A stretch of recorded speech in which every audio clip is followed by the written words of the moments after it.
Me chamo Evelyn, sou estudante de Pedagogia da Universidade Estadual do Maranhão e antes de viajarmos pela história, A Menina Levada e a Serpente Encantada, vamos conhecer um pouco da biografia do autor. O autor é Wilson Marques.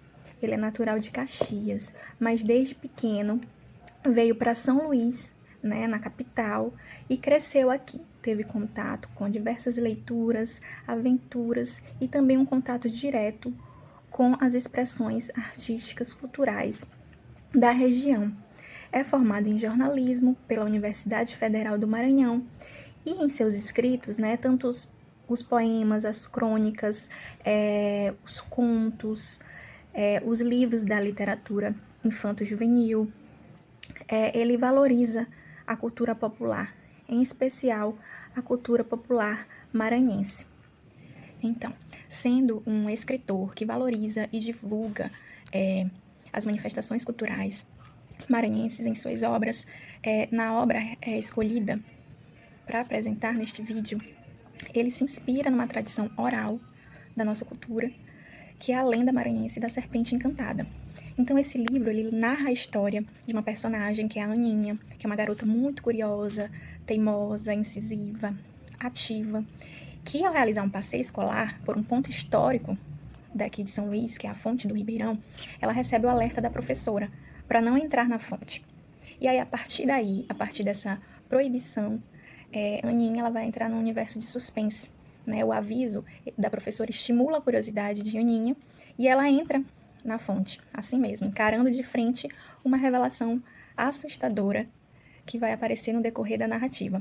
E tudo isso levando em consideração aspectos da lenda da Serpente Encantada. Depois de conhecer um pouco a narrativa dessa obra de Wilson Marques, agora nós vamos analisá-la.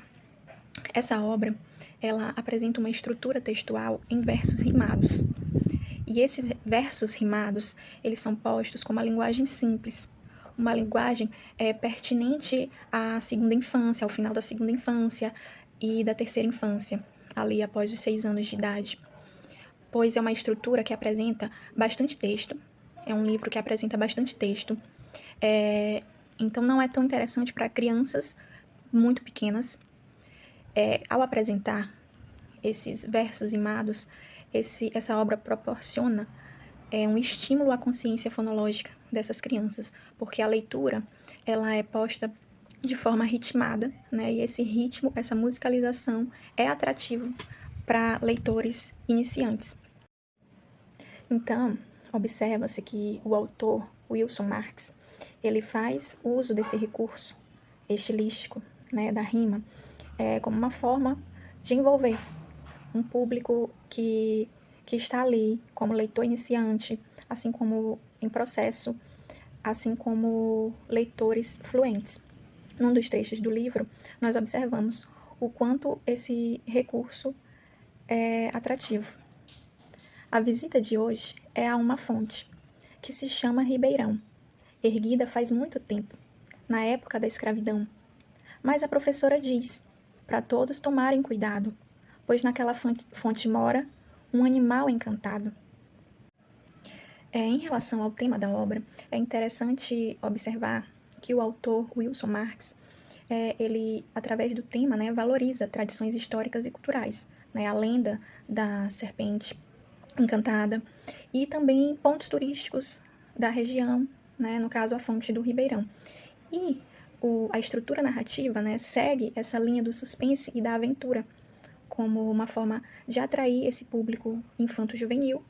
A personagem Aninha é uma personagem aventureira, descrita como uma personagem esperta, curiosa, e dentro da narrativa, o autor também faz uso do clímax e do desfecho, de elementos participantes de uma narrativa. E esse clímax a gente observa quando Aninha é colocada de frente com a serpente, quando ela olha a serpente dentro da fonte, e o desfecho, quando essa tensão gerada pelo clímax, ela é suavizada ao Aninha descobrir que tudo aquilo não passou de um sonho, porque ela adormeceu dentro da fonte.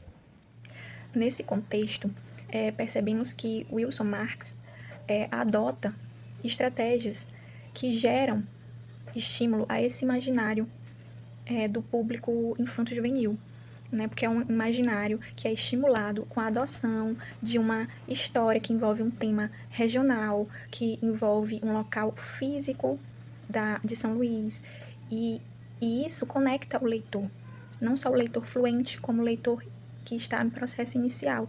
E essa conexão com o que é regional, com o que está ali posto no meu cotidiano, gera novos sentidos, produções de novos sentidos, sentidos que não estão ali suspensos numa leitura alheia à realidade desse público.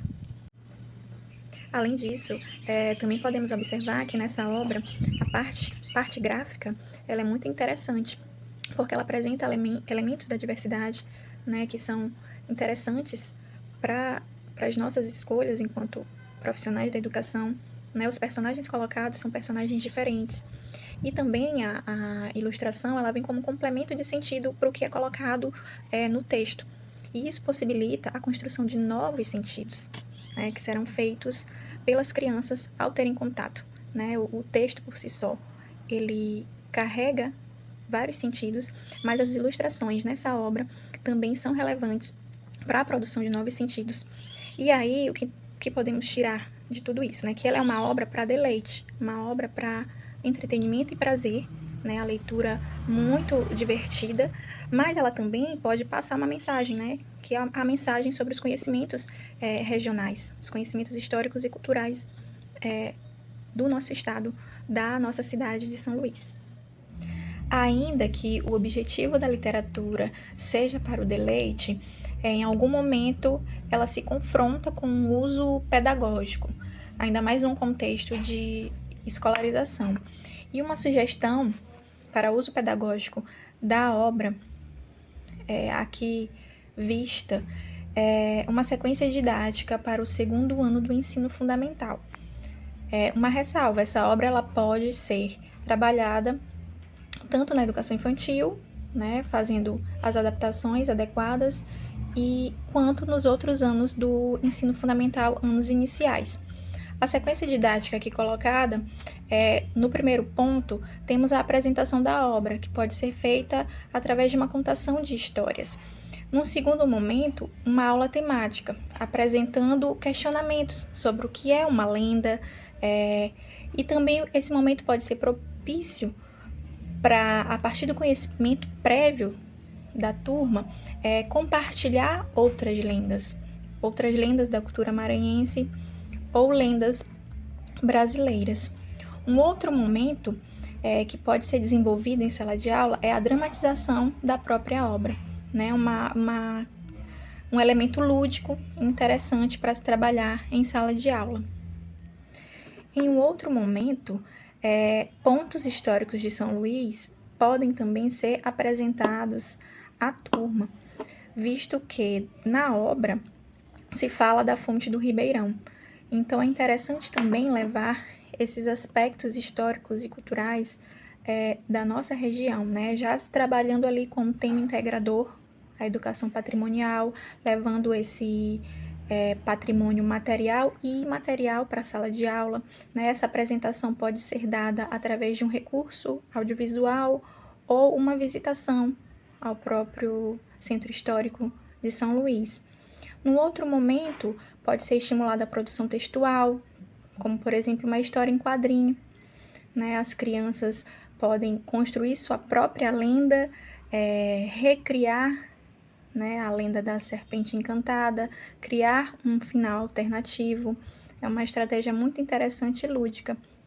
E, no final, a exposição dessas produções, como uma culminância dessa sequência didática, que também pode ser ampliada para um projeto didático, se o professor quiser adotar outras obras literárias para trabalhar dessa forma.